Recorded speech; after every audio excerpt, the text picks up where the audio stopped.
नमस्कार दोस्तों, मैं संतोष पटेल स्वागत करता हूं आपके अपने YouTube चैनल डिजिटल भंडार पर। आज की वीडियो में हम CPCT एग्जाम जनवरी 2024 के लिए कंप्यूटर के इम्पोर्टेंट क्वेश्चंस को समझने वाले हैं। यह हमारा CPCT एग्जाम जनवरी 2024 के लिए पार्ट नंबर 17 है। इस वीडियो में हम CPCT एग्जाम के लिए कंप्यूटर से संबंधित 20 इंपोर्टेंट क्वेश्चंस को समझने वाले हैं।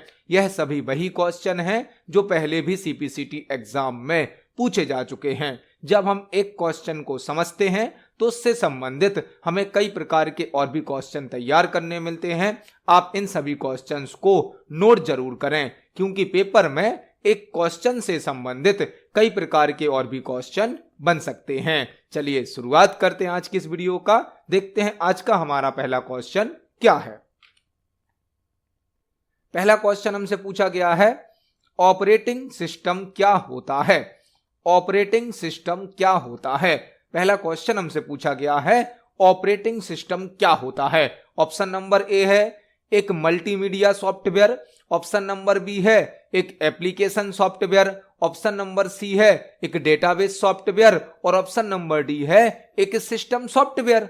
ऑपरेटिंग सिस्टम क्या होता है। ऑपरेटिंग सिस्टम एक सिस्टम सॉफ्टवेयर होता है। सिस्टम सॉफ्टवेयर, ऑपरेटिंग सिस्टम एक सिस्टम सॉफ्टवेयर होता है। सिस्टम सॉफ्टवेयर जो कि हमारे कंप्यूटर का एक मेन सॉफ्टवेयर होता है। बिना ऑपरेटिंग सिस्टम के हमारा कंप्यूटर बूट नहीं हो सकता है। बूट नहीं हो सकता मतलब ऑन नहीं हो सकता है। किसी कंप्यूटर को बूट करने के लिए ऑपरेटिंग सिस्टम का होना आवश्यक होता है। ऑपरेटिंग सिस्टम एक सिस्टम सॉफ्टवेयर होता है जिसे कंप्यूटर सिस्टम का सुपरवाइजर भी कहा जाता है। कई प्रकार के ऑपरेटिंग सिस्टम होते हैं, जैसे कि Windows operating system, Linux operating system, Unix operating system, DOS operating system. आप मोबाइल में यूज करते हैं एंड्रॉयड ऑपरेटिंग सिस्टम।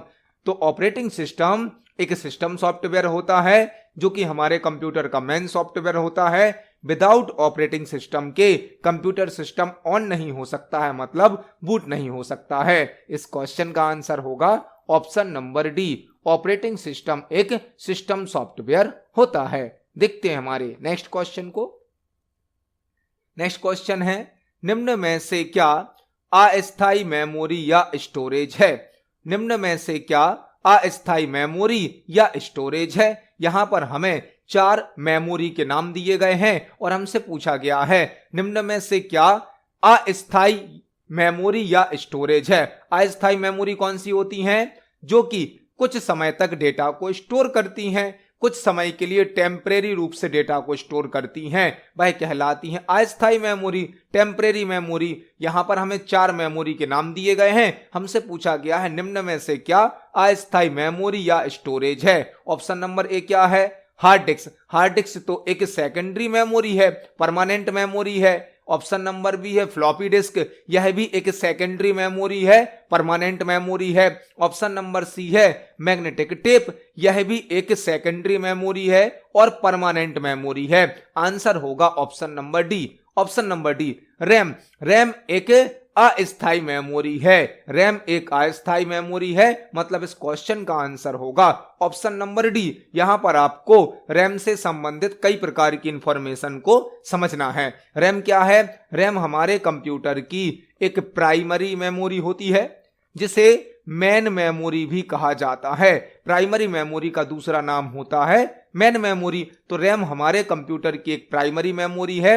रैम का फुल फॉर्म होता है random access memory. Random access memory RAM का फुल फॉर्म होता है। रैम एक प्राइमरी मेमोरी है जो कि एक वोलेटाइल मेमोरी होती है। वोलेटाइल, रैम एक वोलेटाइल मेमोरी होती है। वोलेटाइल मतलब अस्थायी मेमोरी होती है। अस्थायी मेमोरी, रैम एक वोलेटाइल मेमोरी है, मतलब कि अस्थायी मेमोरी है जो कि डेटा को टेम्परेरी स्टोर करती है। जब तक कंप्यूटर सिस्टम ऑन होता है तब तक रैम में डेटा स्टोर रहता है। कंप्यूटर सिस्टम के ऑफ होने पर रैम से डेटा डिलीट हो जाता है। जब हम किसी प्रोग्राम को स्टार्ट करते हैं तो वह रैम में स्टोर हो जाता है, मतलब इस क्वेश्चन का आंसर होगा ऑप्शन नंबर डी रैम। निम्न में से क्या अस्थायी मेमोरी या स्टोरेज है? रैम। रैम जो कि रैंडम एक्सेस मेमोरी है, एक प्राइमरी मेमोरी है जो कि वोलेटाइल मेमोरी भी होती है, जो कि टेम्परेरी लेवल पर डेटा को स्टोर करती है। तो इस क्वेश्चन का आंसर होगा ऑप्शन नंबर डी, रैम। देखते हैं हमारे नेक्स्ट क्वेश्चन को। नेक्स्ट क्वेश्चन है, किसी ऑपरेटिंग सिस्टम द्वारा एक ही समय में एक से अधिक एप्लीकेशन रन करने की क्षमता क्या कहलाती है? किसी ऑपरेटिंग सिस्टम द्वारा एक ही समय में एक से अधिक एप्लीकेशन रन करने की क्षमता क्या कहलाती है? यह क्वेश्चन भी ऑपरेटिंग सिस्टम से संबंधित है। ऑपरेटिंग सिस्टम से संबंधित ऑपरेटिंग सिस्टम जो कि एक सिस्टम सॉफ्टवेयर होता है, हमारे कंप्यूटर का मेन सॉफ्टवेयर होता है, और कई प्रकार के ऑपरेटिंग सिस्टम होते हैं जैसे कि विंडोज, लाइनेक्स, मैक, एंड्रॉयड, कई प्रकार के ऑपरेटिंग सिस्टम होते हैं। हमसे क्वेश्चन पूछा गया है कि यदि कोई ऑपरेटिंग सिस्टम एक ही समय पर एक से अधिक एप्लीकेशन को रन करता है तो यह ऑपरेटिंग सिस्टम की कौन सी क्षमता कहलाती है? यदि कोई ऑपरेटिंग सिस्टम एक साथ कई एप्लीकेशन को रन करने की सुविधा देता है, एक साथ कई सॉफ्टवेयर को ओपन करने की सुविधा देता है, तो वह ऑपरेटिंग सिस्टम कहलाता है multitasking operating system. Operating system यदि हमें एक साथ कई एप्लीकेशन को या कई सॉफ्टवेयर को रन करने की सुविधा देता है तो वह ऑपरेटिंग सिस्टम की एक विशेषता होती है मल्टीटास्किंग। मल्टीटास्किंग मतलब मल्टी मतलब कई, टास्क मतलब कार्य, एक साथ कई कार्य को करने की सुविधा देना कहलाता है मल्टीटास्किंग। मतलब इस क्वेश्चन का आंसर होगा ऑप्शन नंबर ए। यदि कोई ऑपरेटिंग सिस्टम एक ही समय में एक से अधिक एप्लीकेशन को रन करने की हमें फैसिलिटी देता है, सुविधा देता है, तो वह कहलाता है मल्टीटास्किंग ऑपरेटिंग सिस्टम। जैसे कि Windows operating system, Linux operating system, Android operating system, यह सभी मल्टीटास्किंग को सपोर्ट करते हैं। इस क्वेश्चन का आंसर होगा ऑप्शन नंबर ए। देखते हैं हमारे नेक्स्ट क्वेश्चन को। नेक्स्ट क्वेश्चन है, सीपीयू निम्न में से किसका नियंत्रण करता है? सीपीयू निम्न में से किसका नियंत्रण करता है? हमसे क्वेश्चन पूछा गया है कि हमारे कंप्यूटर का जो सीपीयू है वह निम्न में से किसको कंट्रोल करता है? नियंत्रण मतलब कंट्रोल करता है। यहां पर आपको 2-3 क्वेश्चन तैयार करने हैं। सीपीयू क्या है? सीपीयू का फुल फॉर्म होता है central processing unit. Central processing unit, CPU का फुल फॉर्म होता है सेंट्रल प्रोसेसिंग यूनिट, जिसे हम प्रोसेसर भी कहते हैं। प्रोसेसर, हमारे कंप्यूटर का जो प्रोसेसर है उसे ही सीपीयू भी कहा जाता है, जो कि कंप्यूटर सिस्टम का ब्रेन होता है, दिमाग होता है, मस्तिष्क होता है।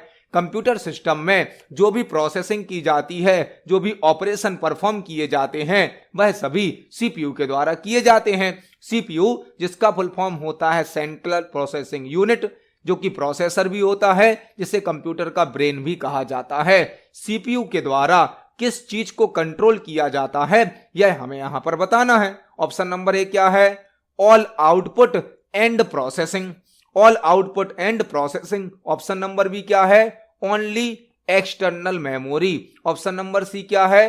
Only numerical data. Option number D क्या है? Only logical operations. जो सीपीयू है वह प्रोसेसिंग का वर्क करता है, प्रोसेसिंग का। डेटा पर जो भी प्रोसेसिंग होती है वह सभी सीपीयू के द्वारा की जाती है। प्रोसेसिंग मतलब डेटा पर जोड़ना, घटाना, गुणा भाग करना, अर्थमेटिक ऑपरेशन, लॉजिकल ऑपरेशन, यह सभी सीपीयू करता है। और सीपीयू ही हमें आउटपुट प्रदान करता है, जो कि आउटपुट डिवाइस के द्वारा हमारे सामने शो कर दिया जाता है। मतलब आंसर क्या होगा? आंसर होगा option number A. CPU all output and processing को कंट्रोल करता है। जो भी हमें आउटपुट प्राप्त होते हैं और हमारे कंप्यूटर पर जो भी प्रोसेसिंग होती है उनकी कंट्रोलिंग सीपीयू मतलब प्रोसेसर के द्वारा की जाती है। इस क्वेश्चन का आंसर होगा ऑप्शन नंबर ए। देखते हैं हमारे नेक्स्ट क्वेश्चन को। नेक्स्ट क्वेश्चन है, लाइनेक्स में ब्लैंक सिस्टम या एप्लीकेशन प्रोग्रामों के लिए निम्न स्तर के हार्डवेयर विवरण को छुपाने हेतु आवश्यक संक्षेपण प्रदान करता है। लाइनेक्स में ब्लैंक सिस्टम या एप्लीकेशन प्रोग्रामों के लिए निम्न स्तर के हार्डवेयर विवरण को छिपाने हेतु आवश्यक संक्षेपण प्रदान करता है। यह क्वेश्चन लाइनेक्स ऑपरेटिंग सिस्टम से पूछा गया है। लाइनेक्स में ब्लैंक सिस्टम या एप्लीकेशन प्रोग्रामों के लिए निम्न स्तर के हार्डवेयर विवरण को छिपाने हेतु आवश्यक इंटरफेस प्रदान करता है। यह क्वेश्चन लाइनेक्स से पूछा गया है। लाइनेक्स से यहां पर आपको कई प्रकार की इंफॉर्मेशन समझनी है। लाइनेक्स क्या है? लाइनेक्स एक ऑपरेटिंग सिस्टम है, लाइनेक्स एक सिस्टम सॉफ्टवेयर है, लाइनेक्स एक फ्री सॉफ्टवेयर है, लाइनेक्स एक ओपन सोर्स सॉफ्टवेयर है। लाइनेक्स को लिनस टोरवाल्ड्स के द्वारा 1991 में बनाया गया था। लाइनेक्स एक ऑपरेटिंग सिस्टम है, एक सिस्टम सॉफ्टवेयर है जो कि एक फ्री सॉफ्टवेयर है, एक ओपन सोर्स सॉफ्टवेयर है। लाइनेक्स को लिनस टोरवाल्ड्स के द्वारा 1991 में बनाया गया था। जो हमसे क्वेश्चन पूछा गया है, यह क्वेश्चन लाइनेक्स के आर्किटेक्चर से संबंधित है। लाइनेक्स के आर्किटेक्चर से क्वेश्चन क्या पूछा गया हमसे?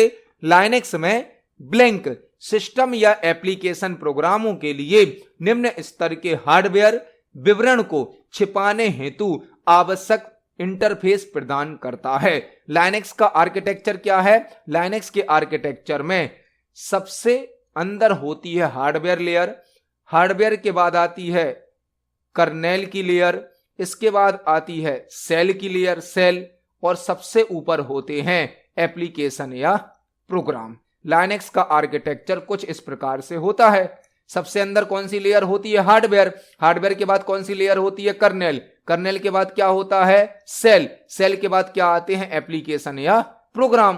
तो हमसे पूछा गया है लाइनेक्स में ब्लैंक सिस्टम या एप्लीकेशन प्रोग्रामों के लिए निम्न स्तर के हार्डवेयर विवरण को छिपाने हेतु आवश्यक संक्षेपण प्रदान करता है, मतलब इंटरफेस प्रदान करता है। आप देख सकते यह है हार्डवेयर, और हार्डवेयर के बाद कौन है? कर्नेल। यही हमारा आंसर है, कर्नेल। कर्नेल क्या करता है? कर्नेल हार्डवेयर का प्रॉपर यूटिलाइजेशन कराता है और यूजर की रिक्वेस्ट के आधार पर हार्डवेयर उपलब्ध कराता है। तो इस क्वेश्चन का आंसर क्या होगा? कर्नेल। कर्नेल क्या है? कर्नेल लाइनेक्स ऑपरेटिंग सिस्टम का मेन कंपोनेंट होता है, मेन कंपोनेंट, जो कि लाइनेक्स ऑपरेटिंग सिस्टम का हार्ट कहलाता है। कर्नेल लाइनेक्स ऑपरेटिंग सिस्टम का मेन पार्ट है, मुख्य भाग है, कोर पार्ट है, जिसे लाइनेक्स ऑपरेटिंग सिस्टम का हार्ट भी कहा जाता है। इस क्वेश्चन का आंसर होगा ऑप्शन नंबर बी, कर्नेल। देखते हैं हमारे नेक्स्ट क्वेश्चन को। नेक्स्ट क्वेश्चन है हेडर विकल्प office writer, open Office writer के किस टैब में मौजूद होता है? हेडर विकल्प मतलब header option Open Office writer के किस टैब में मौजूद होता है? हमसे क्वेश्चन पूछा गया है कि जो हेडर ऑप्शन होता है वह ओपन ऑफिस राइटर के किस टैब में प्राप्त होता है। ओपन ऑफिस राइटर क्या है? ओपन ऑफिस राइटर एक वर्ड प्रोसेसिंग सॉफ्टवेयर है। Word processing software, word processing software मतलब ऐसा सॉफ्टवेयर जो कि टेक्स्ट को टाइप करने की, एडिट करने की, फॉर्मेट करने की, सेव करने की, प्रिंट करने की सुविधा देता है, वह कहलाता है वर्ड प्रोसेसिंग सॉफ्टवेयर। जैसे कि आप MS वर्ड का यूज करते हैं टाइपिंग करने के लिए, फॉर्मेटिंग करने के लिए, एडिटिंग करने के लिए, MS वर्ड भी एक वर्ड प्रोसेसिंग सॉफ्टवेयर है। उसी प्रकार से ओपन ऑफिस राइटर भी एक वर्ड प्रोसेसिंग सॉफ्टवेयर है जिसका उपयोग टाइपिंग, फॉर्मेटिंग, एडिटिंग करने के लिए किया जाता है। हमसे पूछा गया है ओपन ऑफिस राइटर के किस टैब में हेडर ऑप्शन प्राप्त होता है। हेडर फुटर क्या होते हैं? हेडर फुटर जब हम कोई डॉक्यूमेंट तैयार करते हैं, कोई पेज तैयार करते हैं, तो डॉक्यूमेंट का जो टॉप मार्जिन होता है, टॉप मार्जिन, उसे कहा जाता है हेडर, और डॉक्यूमेंट के पेज के बॉटम मार्जिन को कहा जाता है फुटर। हमारे पेज का जो टॉप मार्जिन होता है वह कहलाता है हेडर और बॉटम मार्जिन कहलाता है फुटर। हेडर और फुटर का यूज डॉक्यूमेंट से संबंधित कुछ अतिरिक्त जानकारी को पेज पर शो करने के लिए किया जाता है। हमसे क्वेश्चन पूछा गया है header option Open Office writer के किस टैब में प्राप्त होता है? हेडर ऑप्शन इंसर्ट टैब में प्राप्त होता है, इंसर्ट टैब में। ओपन ऑफिस राइटर के इंसर्ट टैब में हेडर ऑप्शन प्राप्त होता है। ओपन ऑफिस राइटर भी एक वर्ड प्रोसेसिंग सॉफ्टवेयर है। ओपन ऑफिस राइटर की फाइल का एक्सटेंशन .odt होता है। ओपन ऑफिस राइटर में जो फाइल बनती है उसका एक्सटेंशन होता है .odt, open document text, open document text. तो इस क्वेश्चन का आंसर होगा option number A, insert. Insert tab में header option Open Office Writer में प्राप्त होता है। देखते हैं हमारे नेक्स्ट क्वेश्चन को। नेक्स्ट क्वेश्चन है, किसी वास्तुकार द्वारा बड़ी परियोजनाओं के प्रिंट लेने के लिए निम्न में से किस प्रिंटर का उपयोग करने की संभावना सबसे अधिक रहती है? किसी वास्तुकार द्वारा बड़ी परियोजनाओं के प्रिंट लेने के लिए निम्न में से किस प्रिंटर का उपयोग करने की संभावना सबसे अधिक होती है? हमसे क्वेश्चन पूछा गया है, किसी वास्तुकार द्वारा बड़ी परियोजनाओं के प्रिंट लेने के लिए, जैसे कोई बहुत बड़ी बिल्डिंग बन रही है, कोई बड़ा डैम बन रहा है, कोई हॉस्पिटल, कोई बिल्डिंग, कोई स्कूल कॉलेज बन रहा है, जिसका हमें बड़ी साइज का प्रिंट आउट लेना है, बड़ी साइज का प्रिंट आउट, तो हमें वहां पर कौन से प्रिंटर का उपयोग करना होगा? ऑप्शन नंबर ए है inkjet printer, option number B है laser printer, option number C है dot matrix printer, option number D है प्लोटर। यह क्वेश्चन प्रिंटर से संबंधित है। प्रिंटर क्या है? प्रिंटर एक आउटपुट डिवाइस है जो कि हमें हार्ड कॉपी आउटपुट प्रदान करता है। प्रिंटर एक आउटपुट डिवाइस है जो कि हमें हार्ड कॉपी आउटपुट प्रदान करता है। क्वेश्चन पूछा गया है, किसी वास्तुकार द्वारा बड़ी परियोजनाओं के प्रिंट लेने के लिए निम्न में से किस प्रिंटर का उपयोग करने की संभावना सबसे अधिक रहती है? यदि हमें बड़ी साइज का आउटपुट हाई क्वालिटी में प्रिंट करना है तो उसके लिए प्लोटर का यूज किया जाता है। प्लोटर भी प्रिंटर का एक टाइप है जो कि एक आउटपुट डिवाइस है जो कि हमें हार्ड कॉपी आउटपुट प्रदान करता है। प्रिंटर का उपयोग बड़ी साइज के आउटपुट को हाई क्वालिटी में प्रिंट करने के लिए किया जाता है। यदि हमें कोई बड़ी साइज का प्रिंट आउट निकालना है और हाई क्वालिटी में निकालना है तो हम प्लोटर का यूज करते हैं। प्लोटर के द्वारा फ्लैक्स, बैनर, होर्डिंग्स को प्रिंट किया जाता है। तो यदि हमें एक बड़ी साइज का आउटपुट हाई क्वालिटी में प्रिंट करना है तो हम प्लोटर का यूज करेंगे। प्लोटर एक आउटपुट डिवाइस है जो कि हार्ड कॉपी आउटपुट प्रदान करता है। प्लोटर का उपयोग वेक्टर ग्राफिक्स को प्रिंट करने के लिए किया जाता है। वेक्टर ग्राफिक्स कौन से होते हैं? वेक्टर ग्राफिक्स वह ग्राफिक्स होते हैं जो हाई क्वालिटी के होते हैं। इनको अधिक जूम करने पर भी इनकी क्वालिटी खराब नहीं होती है। तो इस क्वेश्चन का आंसर होगा ऑप्शन नंबर डी, प्लोटर। देखते हैं हमारे नेक्स्ट क्वेश्चन को। नेक्स्ट क्वेश्चन है, ब्लैंक तब होता है जब read write head hard disk की सतह या उसकी सतह पर मौजूद कणों के संपर्क में आता है। ब्लैंक तब होता है जब read write head hard disk की सतह या उसकी सतह पर मौजूद कणों के संपर्क में आता है। हमसे क्वेश्चन पूछा गया है, ब्लैंक तब होता है जब read write head hard disk की सतह या उसकी सतह पर मौजूद कणों के संपर्क में आता है। यह क्वेश्चन हार्ड डिस्क से संबंधित है। हार्ड डिस्क क्या है? हार्ड डिस्क हमारे कंप्यूटर की एक सेकेंडरी मेमोरी होती है। सेकेंडरी मेमोरी जो कि डेटा को परमानेंट स्टोर करने के लिए यूज की जाती है। हार्ड डिस्क में हम हाई कैपेसिटी में डेटा को स्टोर कर सकते हैं। Hard disk generally 500 GB, 1 TB, 2 TB में आती है। हार्ड डिस्क बहुत अधिक मात्रा में डेटा को स्टोर कर सकती है। हार्ड डिस्क एक सेकेंडरी मेमोरी है जो कि मैग्नेटिक डिस्क का एग्जाम्पल है। मैग्नेटिक डिस्क कहलाती है हार्ड डिस्क। हमसे पूछा गया है, ब्लैंक तब होता है जब read write head hard disk की सतह या उसकी सतह पर मौजूद कणों के संपर्क में आता है। हार्ड डिस्क एक सेकेंडरी मेमोरी है जो कि मैग्नेटिक डिस्क का टाइप है। हार्ड डिस्क का यूज परमानेंट डेटा को स्टोर करने के लिए किया जाता है। हार्ड डिस्क के अंदर एक डिस्क होती है जिसे प्लेटर कहा जाता है। प्लेटर, हार्ड डिस्क के अंदर एक डिस्क होती है जिसे प्लेटर कहा जाता है। इस प्लेटर के साथ एक रीड राइट हेड होता है। रीड राइट हेड क्या करता है? इस प्लेटर के ऊपर डेटा को राइट करता है और रीड करता है।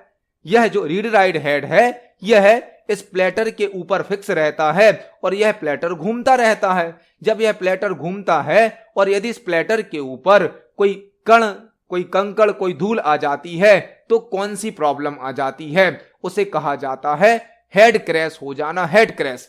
क्योंकि यह डिस्क घूमती रहती है, रोटेट होती रहती है, यह बहुत ही स्मूथ होती है, इसके ऊपर लगा होता है रीड राइट हेड जो कि डेटा को डिस्क पर रीड भी करता है, राइट भी करता है। अब यदि यहां पर धूल आ जाएगी, कंकड़ आ जाएंगे तो यह सही तरीके से रोटेट नहीं होगी डिस्क, जिस कारण से हेड को जिस स्थान पर पहुंचना होगा उस स्थान पर हेड नहीं पहुंच पाएगा, जिसे कहा जाएगा हेड क्रैश। मतलब इस क्वेश्चन का आंसर क्या होगा, ऑप्शन नंबर बी। यदि हार्ड डिस्क की सतह या उसकी सतह पर मौजूद कणों के संपर्क में रीड राइट हेड आता है तो उसे कहा जाता है हेड का क्रैश हो जाना। इस क्वेश्चन का आंसर होगा ऑप्शन नंबर बी। देखते हैं हमारे नेक्स्ट क्वेश्चन को।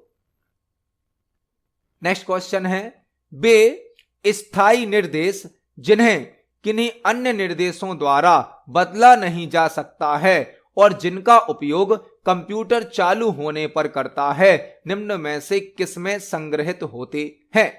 वे स्थायी निर्देश मतलब परमानेंट इंस्ट्रक्शन जिन्हें किसी अन्य निर्देशों द्वारा मतलब अदर इंस्ट्रक्शन द्वारा चेंज नहीं किया जा सकता है और जिनका उपयोग कंप्यूटर स्टार्ट होने पर करता है, निम्न में से कहां या किसमें स्टोर होते हैं। हमसे क्वेश्चन पूछा गया है कि वे परमानेंट इंस्ट्रक्शन जिन्हें किन्हीं अदर इंस्ट्रक्शन के द्वारा चेंज नहीं किया जा सकता है और इन इंस्ट्रक्शन का उपयोग कंप्यूटर स्टार्ट होने पर करता है, यह कहां पर स्टोर होते हैं। ऐसे इंस्ट्रक्शन जो कंप्यूटर को स्टार्ट करने के लिए आवश्यक होते हैं वह स्टोर होते हैं रोम में। रोम क्या है, रोम मतलब read only memory, read only memory. ROM का फुल फॉर्म क्या होता है, रीड ओनली मेमोरी। रोम हमारे कंप्यूटर की एक प्राइमरी मेमोरी होती है और यह नॉन वोलेटाइल होती है। नॉन वोलेटाइल मतलब स्थायी होती है, स्थायी। रोम प्राइमरी मेमोरी तो है लेकिन रोम एक नॉन वोलेटाइल मेमोरी है, मतलब स्थायी मेमोरी होती है। रोम का फुल फॉर्म होता है read only memory.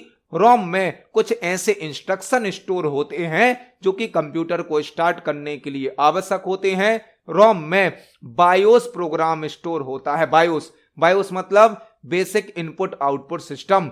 BIOS program ROM में स्टोर होता है, बेसिक इनपुट आउटपुट सिस्टम जिसका फुल फॉर्म है।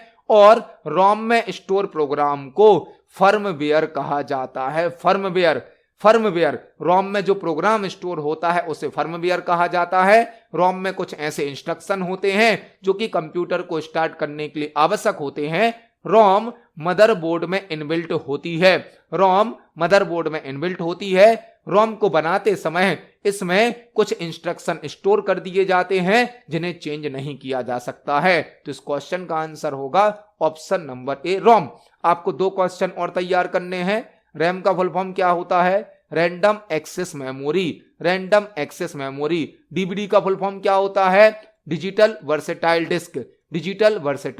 डिस्क। तो इस क्वेश्चन का आंसर होगा ऑप्शन नंबर ए, रोम।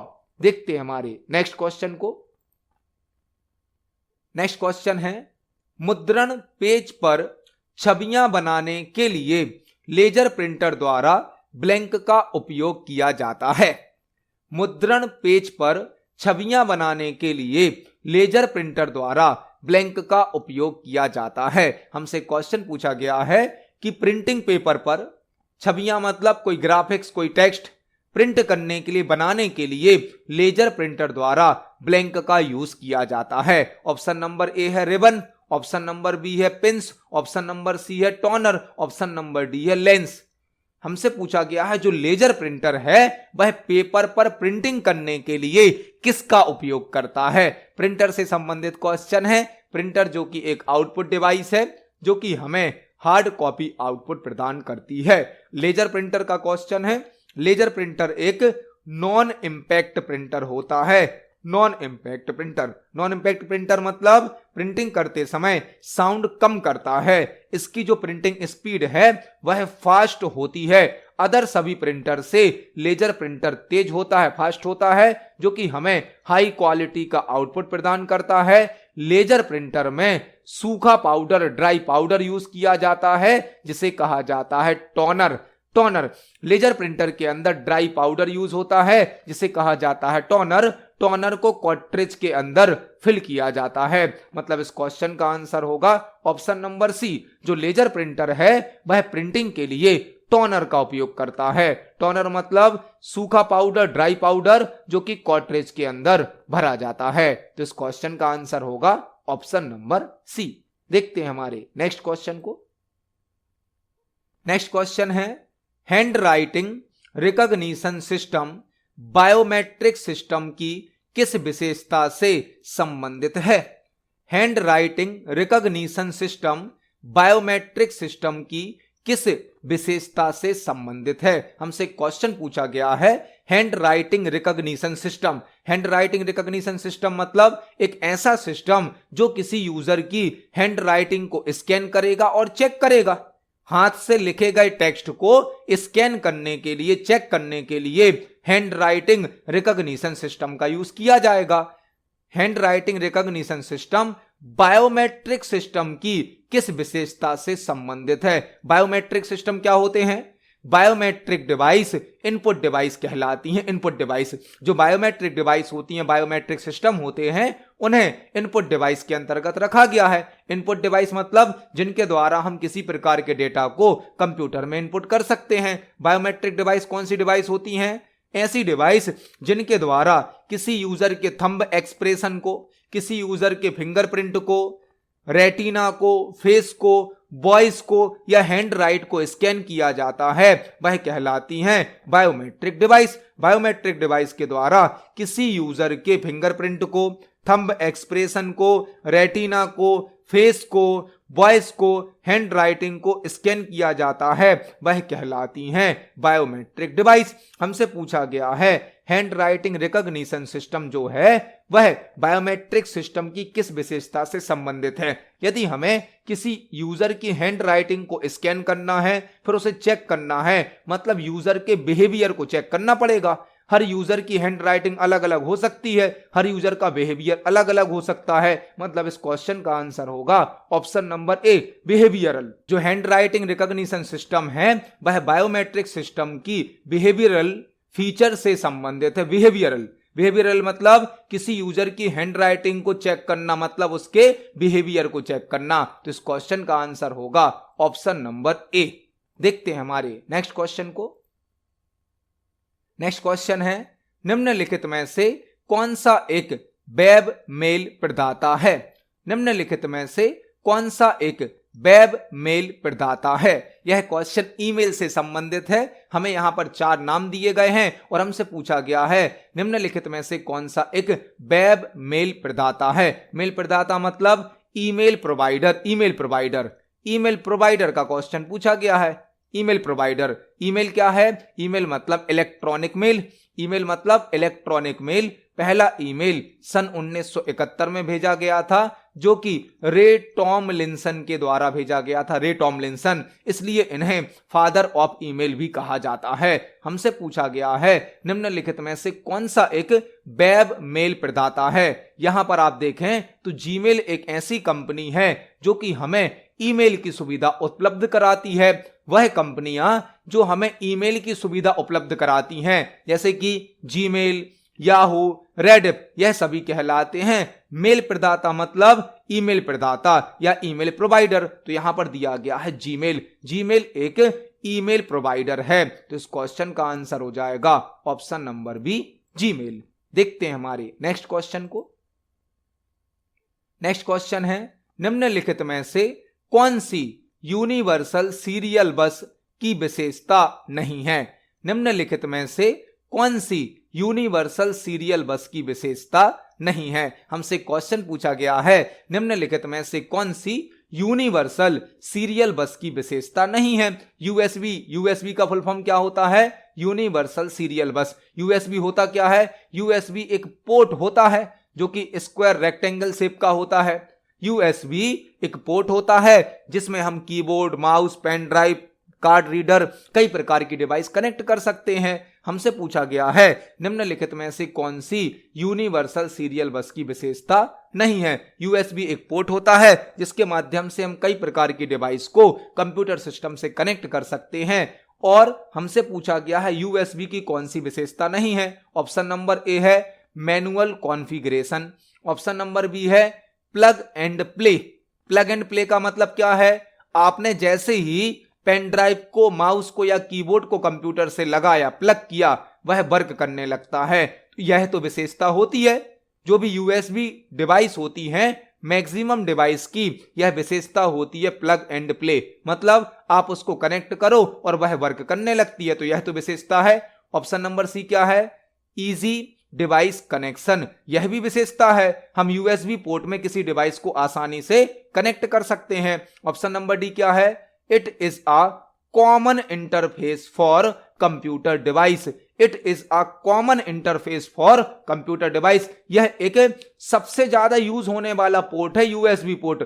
आजकल मैक्सिमम डिवाइस में यही पोर्ट यूज किया जाता है, तो यह भी इसकी विशेषता है। मतलब आंसर होगा ऑप्शन नंबर ए। ऑप्शन नंबर ए मैनुअल कॉन्फ़िगरेशन, क्या हमें पेन ड्राइव, कीबोर्ड, माउस लगाने के बाद उनकी कुछ सेटिंग्स भी करनी होती हैं? मैनुअली नहीं करनी होती हैं, यह तो प्लग एंड प्ले होती हैं। प्लग एंड प्ले मतलब जैसे ही हम इनको कनेक्ट करते हैं यह वर्क करना स्टार्ट कर देती हैं। मतलब जो मैनुअल कॉन्फ़िगरेशन है, मैनुअल कॉन्फ़िगरेशन मतलब यूजर को अपने आप से पहले इनकी सेटिंग्स करनी पड़ेगी, तब यह वर्क करेंगी। यह विशेषता नहीं होती है, यह विशेषता नहीं है। विशेषताएं क्या हैं, प्लग एंड प्ले है, इजी टू कनेक्ट है और कॉमन इंटरफेस है। तो इस क्वेश्चन का आंसर हो जाएगा ऑप्शन नंबर ए, मैनुअल कॉन्फ़िगरेशन यूएसबी की विशेषता नहीं है। देखते हैं हमारे नेक्स्ट क्वेश्चन को।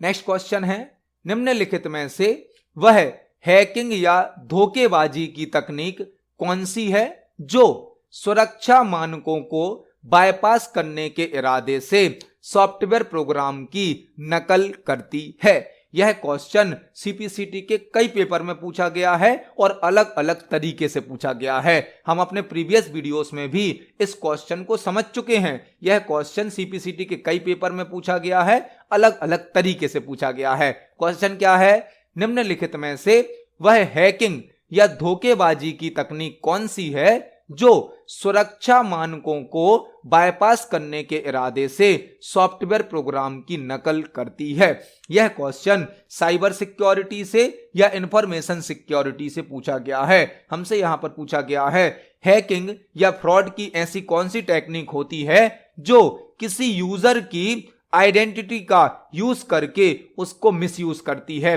मतलब किसी अदर यूजर की पहचान का उपयोग करके या किसी सॉफ्टवेयर का नकल करके एक फ्रॉड या हैकिंग में यूज होती है, वह कहलाती है स्पूफ या स्पूफिंग। स्पूफ या स्पूफिंग एक ऐसा साइबर क्राइम है जिसमें हैकर या अटैकर किसी अदर यूजर की पहचान या किसी अदर सॉफ्टवेयर की पहचान का यूज करके कोई साइबर क्राइम करते हैं, उसे कहा जाता है स्पूफ या स्पूफिंग। तो इस क्वेश्चन का आंसर होगा ऑप्शन नंबर बी। आपको एक और क्वेश्चन तैयार करना है, वायरस का फुल फॉर्म क्या होता है? वायरस का फुल फॉर्म होता है vital information resource under seize. Vital information resource under seize. तो इस क्वेश्चन का आंसर होगा ऑप्शन नंबर बी, स्पूफिंग। देखते हैं हमारे नेक्स्ट क्वेश्चन को। नेक्स्ट क्वेश्चन है, यदि प्रिंटर का ब्लैंक अच्छा, बड़ा या उत्कृष्ट होगा या होगी तो उसके द्वारा निर्मित होने वाले चित्रों की ब्लैंक उत्कृष्ट होगी। यदि प्रिंटर का ब्लैंक अच्छा, बड़ा या उत्कृष्ट होगा या होगी तो उसके द्वारा निर्मित होने वाले चित्रों का या चित्रों की ब्लैंक उत्कृष्ट होगी। यह क्वेश्चन भी प्रिंटर से संबंधित है। प्रिंटर जो कि एक आउटपुट डिवाइस है जो कि हमें हार्ड कॉपी आउटपुट प्रदान करता है। हमसे पूछा गया है यदि प्रिंटर का ब्लैंक अच्छा, बड़ा या उत्कृष्ट होगा या होगी तो उसके द्वारा निर्मित होने वाले चित्रों की ब्लैंक उत्कृष्ट होगी। यदि प्रिंटर का रिजोल्यूशन अच्छा होगा, रिजोल्यूशन मतलब प्रिंटर जो हमें आउटपुट देगा उसका आउटपुट की क्वालिटी अच्छी होगी। यदि रिजोल्यूशन अच्छा होगा तो प्रिंटर की क्वालिटी भी अच्छी हो जाएगी। प्रिंटर का जो रिजोल्यूशन है उसे क्वालिटी भी कहते हैं। यदि प्रिंटर का रिजोल्यूशन अच्छा होगा तो प्रिंटर की क्वालिटी भी कैसी मिलेगी? अच्छी या उत्कृष्ट मिलेगी। यहां पर जो प्रिंटर का रिजोल्यूशन होता है उसका मतलब होता है प्रिंटर की क्वालिटी। प्रिंटर का रेजोल्यूशन अच्छा होगा तो प्रिंटर की क्वालिटी भी अच्छी मिलेगी। प्रिंटर के रेजोल्यूशन या क्वालिटी को डीपीआई में मापा जाता है। डीपीआई मतलब डॉट्स पर इंच। डीपीआई मतलब डॉट्स पर इंच। प्रिंटर का जो रेजोल्यूशन है या क्वालिटी है उसे डीपीआई में नापा जाता है। रेजोल्यूशन अच्छा होगा मतलब क्वालिटी अच्छी मिलेगी। डीपीआई का मतलब क्या होता है? डॉट्स पर इंच। यदि हम रेजोल्यूशन को कम कर देंगे तो क्वालिटी खराब मिलेगी और डीपीआई भी कम हो जाएगा। मतलब इस क्वेश्चन का आंसर होगा ऑप्शन नंबर बी। प्रिंटर का रेजोल्यूशन अच्छा या बड़ा होगा या होगी तो उसके द्वारा निर्मित होने वाले चित्रों की क्वालिटी भी उत्कृष्ट होगी, मतलब अच्छी होगी। इस क्वेश्चन का आंसर है ऑप्शन नंबर बी। देखते हैं हमारे नेक्स्ट क्वेश्चन को। नेक्स्ट क्वेश्चन है, शिक्षण संस्थानों के लिए निम्न में से किस डोमेन नाम का अधिकतर उपयोग होता है? शिक्षण संस्थानों के लिए निम्न में से किस डोमेन नाम का अधिकतर उपयोग होता है? हमसे क्वेश्चन पूछा गया है कि जो एजुकेशनल इंस्टीट्यूट होते हैं उनके लिए किस डोमेन नेम का मैक्सिमम टाइम यूज किया जाता है। डोमेन नेम क्या होता है? डोमेन नेम आपने देखा होगा जब हम कोई यूआरएल टाइप करते हैं, यूआरएल मतलब uniform resource locator. Uniform resource locator जो कि किसी वेबसाइट का एड्रेस होता है, तो उस वेबसाइट के एड्रेस में जो लास्ट पार्ट होता है वह कहलाता है डोमेन नेम। किसी वेबसाइट का जो एड्रेस होता है, जो यूआरएल होता है, उसके लास्ट पार्ट को डोमेन नेम या डोमेन कोड बोला जाता है, जो कि कई प्रकार के होते हैं। .net, .org, .com, .edu, .in कई प्रकार के होते हैं, यही कहलाते हैं डोमेन नेम या डोमेन कोड। हमसे पूछा गया है शिक्षण संस्थानों के लिए निम्न में से किस डोमेन नेम का अधिकतर उपयोग किया जाता है? जो एजुकेशनल इंस्टीट्यूट होते हैं उनमें जर्नली .edu डोमेन कोड का यूज किया जाता है। मतलब इस क्वेश्चन का आंसर होगा ऑप्शन नंबर डी। जो एजुकेशनल इंस्टीट्यूट होते हैं जर्नली उनमें .edu डोमेन कोड का यूज किया जाता है। .org ऑर्गेनाइजेशन में यूज किया जाता है। .com कॉमर्शियल वेबसाइट में यूज किया जाता है और .net नेटवर्क में यूज किया जाता है। तो इस क्वेश्चन का आंसर होगा ऑप्शन नंबर डी .edu। देखते हैं हमारे नेक्स्ट क्वेश्चन को। नेक्स्ट क्वेश्चन है, वेब डिजाइनिंग के संदर्भ में फाइल प्रारूप CSS का क्या अर्थ है? वेब डिजाइनिंग के संदर्भ में फाइल प्रारूप CSS का क्या अर्थ है? हमसे क्वेश्चन पूछा गया है कि वेब डिजाइनिंग के संदर्भ में जो फाइल फॉर्मेट होता है CSS उसका क्या अर्थ है? हमसे CSS का फुल फॉर्म पूछा गया है। CSS क्या है? CSS मतलब कास्केडिंग स्टाइल शीट। CSS का फुल फॉर्म क्या होता है?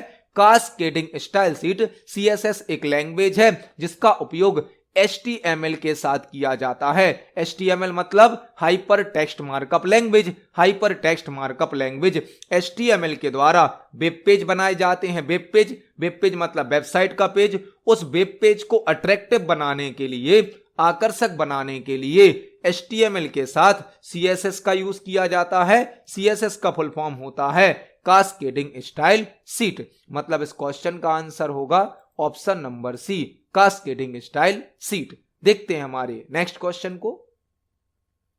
नेक्स्ट क्वेश्चन है, निम्न में से कौन सा हार्डवेयर डिवाइस एक ही लैन में कई डिवाइस के कनेक्शन में मदद करता है? निम्न में से कौन सा हार्डवेयर डिवाइस एक ही लैन में कई डिवाइस के कनेक्शन में मदद करता है? यह क्वेश्चन कंप्यूटर नेटवर्क से पूछा गया है। कंप्यूटर नेटवर्क से। कंप्यूटर नेटवर्क क्या होता है? कंप्यूटर नेटवर्क मल्टीपल कंप्यूटर या मल्टीपल डिवाइसेस का ग्रुप होता है, कलेक्शन होता है। एक कंप्यूटर नेटवर्क में मल्टीपल कंप्यूटर या मल्टीपल डिवाइसेस को आपस में कनेक्ट किया जाता है। कंप्यूटर नेटवर्क का यूज इंफॉर्मेशन या रिसोर्सेस को शेयर करने के लिए किया जाता है। हमसे क्वेश्चन पूछा गया है, निम्न में से कौन सा हार्डवेयर डिवाइस एक ही लैन में, लैन क्या है? लैन नेटवर्क का एक टाइप है जिसका फुल फॉर्म होता है local area network. Local area network जो कि एक स्मॉल साइज का नेटवर्क होता है। लैन नेटवर्क में कई डिवाइस को आपस में कनेक्ट करने के लिए किसका यूज किया जाता है? वह होता है हब। और आजकल हब के स्थान पर स्विच का यूज किया जाने लगा है। हब या स्विच एक नेटवर्किंग डिवाइस है जो कि एक नेटवर्क में मल्टीपल डिवाइसेस को आपस में कनेक्ट करने के लिए यूज किया जाता है। तो इस क्वेश्चन का आंसर होगा ऑप्शन नंबर बी। मॉडेम भी एक नेटवर्किंग डिवाइस है। मॉडेम भी एक नेटवर्किंग डिवाइस है जिसका उपयोग टेलीफोन लाइन को कंप्यूटर सिस्टम से कनेक्ट करने के लिए किया जाता है। मॉडेम का फुल फॉर्म मॉड्यूलेटर डीमॉड्यूलेटर होता है। मॉडेम के द्वारा एनालॉग सिग्नल को डिजिटल सिग्नल में बदला जाता है और डिजिटल सिग्नल को वापस एनालॉग सिग्नल में बदला जाता है। रिपीटर भी एक नेटवर्किंग डिवाइस है। रिपीटर क्या करता है? वीक सिग्नल को स्ट्रॉन्ग सिग्नल में बदलता है। वीक सिग्नल को स्ट्रॉन्ग सिग्नल में बदलता है। तो इस क्वेश्चन का आंसर होगा ऑप्शन नंबर बी, हब। देखते हैं हमारे नेक्स्ट क्वेश्चन को। नेक्स्ट क्वेश्चन है, लोकल एरिया नेटवर्क कितने क्षेत्र में काम करता है? लोकल एरिया नेटवर्क कितने क्षेत्र में काम करता है? यह क्वेश्चन भी कंप्यूटर नेटवर्क से लिया गया है। हमसे पूछा गया है जो लैन नेटवर्क होता है, लैन मतलब लोकल एरिया नेटवर्क, उसकी रेंज क्या होती है? कंप्यूटर नेटवर्क का क्वेश्चन है। एक कंप्यूटर नेटवर्क मल्टीपल कंप्यूटर या डिवाइसेस से मिलकर बना होता है। कंप्यूटर नेटवर्क का यूज इंफॉर्मेशन या रिसोर्सेस को शेयर करने के लिए किया जाता है। नेटवर्क के कई टाइप होते हैं, जैसे कि पैन, लैन, मैन, वैन। नेटवर्क के कई टाइप होते हैं। हमसे पूछा गया है लैन मतलब लोकल एरिया नेटवर्क कितने क्षेत्र में काम करता है? तो जो लोकल एरिया नेटवर्क होता है, लैन नेटवर्क होता है, उसकी रेंज होती है 10 किलोमीटर तक, 10 किलोमीटर तक। इस क्वेश्चन का आंसर होगा ऑप्शन नंबर बी। आपको 3-4 टॉपिक और समझने हैं। पैन भी एक नेटवर्क का टाइप है जिसका फुल फॉर्म होता है personal area network. Personal area network, और यह सबसे छोटी साइज का नेटवर्क होता है पैन। लैन मतलब लोकल एरिया नेटवर्क। मैन मतलब metropolitan area network, metropolitan area network. और वैन मतलब wide area network, wide area network. तो इस क्वेश्चन का आंसर होगा option number B, local area network 10 kilometre तक काम करता है। देखते हैं हमारे नेक्स्ट क्वेश्चन को। नेक्स्ट क्वेश्चन है, निम्न में से कौन सा एक बुनियादी ऑडियो फाइल एक्सटेंशन है जो विंडोज ऑपरेटिंग सिस्टम द्वारा समर्थित है? निम्न में से कौन सा एक बुनियादी ऑडियो फाइल एक्सटेंशन है जो विंडोज ऑपरेटिंग सिस्टम द्वारा सपोर्टेड है? समर्थित है मतलब सपोर्टेड है। यह क्वेश्चन फाइल फॉर्मेट या फाइल एक्सटेंशन से पूछा गया है। हमें यहां पर 4 फाइल फॉर्मेट या एक्सटेंशन दिए गए हैं और हमसे पूछा गया है इनमें से कौन सा एक ऑडियो फाइल का एक्सटेंशन है जो विंडोज ऑपरेटिंग सिस्टम सपोर्ट करता है। फाइल फॉर्मेट क्या होता है? फाइल फॉर्मेट फाइल का टाइप रिप्रेजेंट करता है, फाइल का प्रकार बताता है। फाइल फॉर्मेट को हम एक्सटेंशन भी कहते हैं। हमें 4 एक्सटेंशन दिए गए हैं और हमसे पूछा गया है इनमें से कौन सा एक ऑडियो फाइल फॉर्मेट है। ऑप्शन नंबर ए है .bat तो बैच फाइल का एक्सटेंशन होता है, बैच फाइल का। ऑप्शन नंबर बी है .gif ग्राफिक्स फाइल फॉर्मेट का होता है, ग्राफिक्स का, जिसका फुल फॉर्म होता है graphics interchange format, graphics interchange format. .dif data interchange format, data interchange format. और ऑप्शन नंबर डी है .au मतलब ऑडियो, यही हमारा आंसर है। .au मतलब ऑडियो फाइल फॉर्मेट है जो कि विंडोज ऑपरेटिंग सिस्टम द्वारा सपोर्ट किया जाता है। तो इस क्वेश्चन का आंसर होगा ऑप्शन नंबर डी। .au एक ऑडियो फाइल एक्सटेंशन है जिसे विंडोज ऑपरेटिंग सिस्टम सपोर्ट करता है। इस क्वेश्चन का आंसर होगा ऑप्शन नंबर डी। तो आज की वीडियो में हमने CPCT एग्जाम के लिए कंप्यूटर से संबंधित 20 इंपोर्टेंट क्वेश्चंस को समझा। जब हम एक क्वेश्चन को समझते हैं तो उससे संबंधित हमें कई प्रकार के और भी क्वेश्चन तैयार करने मिलते हैं। आप सभी क्वेश्चंस को पढ़ें, समझें। यदि आपका कोई क्वेश्चन है, कोई डाउट है तो कमेंट सेक्शन में जरूर पूछें। वीडियो पसंद आती है तो वीडियो को लाइक करें, ज्यादा से ज्यादा शेयर करें। मिलते हैं अगली वीडियो में। धन्यवाद।